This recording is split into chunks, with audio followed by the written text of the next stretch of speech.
पिछला हफ्ता मेरा इतना हैक्टिक था कि मुझे खुद समझ नहीं आया कैसे चीज़ों को मैनेज किया मैंने। हफ्ते की शुरुआत बिल्कुल नॉर्मल हुई थी। मैंने घर के नॉर्मल काम किए, अपना जो भी छोटे मोटे काम होते हैं। फिर मेरे पास टाइम था तो बेबी के साथ थोड़े से मैंने वीडियो रिकॉर्ड किए, और फिर मैंने नेक्स्ट डे अपने वीडियो से रिलेटेड कुछ प्रिपरेशन कर रही थी। बेबी बहुत डिस्टर्ब कर रही थी, और सच में सब कुछ मैनेज करना इतना ईजी नहीं होता। डे 3 पे मैंने सोचा जो साड़ी पहननी है मैं उस पर थोड़ी सी फॉल्स वगैरह लगा लूँ। मैं फ़र्स्ट टाइम लगा रही थी, तो मैंने अपने सासू माँ से ही पूछा, उल्टा ऊपर नीचे कौन सा है, सब कुछ पूछ लिया मैंने। और उन्हें भी लगा कि मैं सही लगा रही हूँ, मुझे भी लगा सही लगा रही हूँ। साड़ी ऐसी थी कि इतनी कन्फ्यूज़न हो रही थी, सेम था, ऊपर नीचे सब कुछ सेम था। मैंने पूरी की पूरी साड़ी तैयार कर ली, और लास्ट में मैंने देखा 11 बजे कि पूरी की पूरी साड़ी मैंने गलत लग रही थी। गुस्सा आ रहा था मुझे, मन कर सच में फेंक दूँ इस साड़ी को और कुछ और ही पहन लूँ। फिर मैंने अपने आप को काम किया, कोई ना, मैंने इसी का सोच के रखा है साड़ी को, तो यही पहनेंगे। फिर बैठ के लगाया मैंने। डे 4 भी बिल्कुल मेरा नॉर्मल था।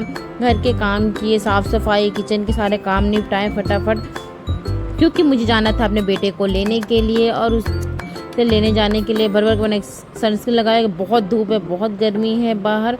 और ये फाइनली मैं रेडी हो गई और बेटे को किया स्कूल से पिक। और घर आकर भी मैंने सोचा आराम करो, फिर याद आया कि चलो चीज़ों को अरेंज कर लेते हैं, कल घर में पार्टी है।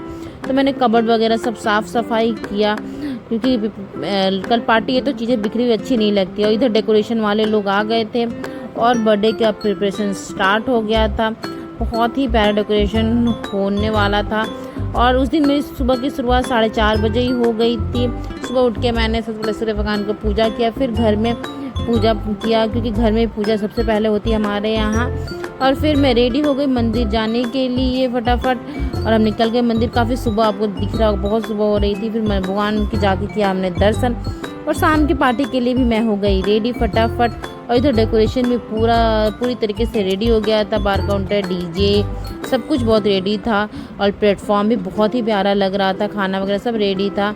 फिर धीरे धीरे गेस्ट भी आने लगे, बट मुझे ऊपर जाना पड़ा पार्टी छोड़ के, क्योंकि मेरी बेटी को लग गया था भूख। सब एंजॉय कर रहे थे और मैं जाके उसको फीड करा रही थी, उसे भूख लगी थी। तो फिर केक कटिंग का फाइनली टाइम आ गया, सबका वेट ख़त्म हो गया।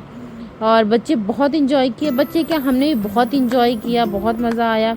बट यही छोटे छोटे टाइम होते हैं कि हम इंजॉय कर पाते हैं डेली लाइफ से थोड़ा टाइम निकाल के।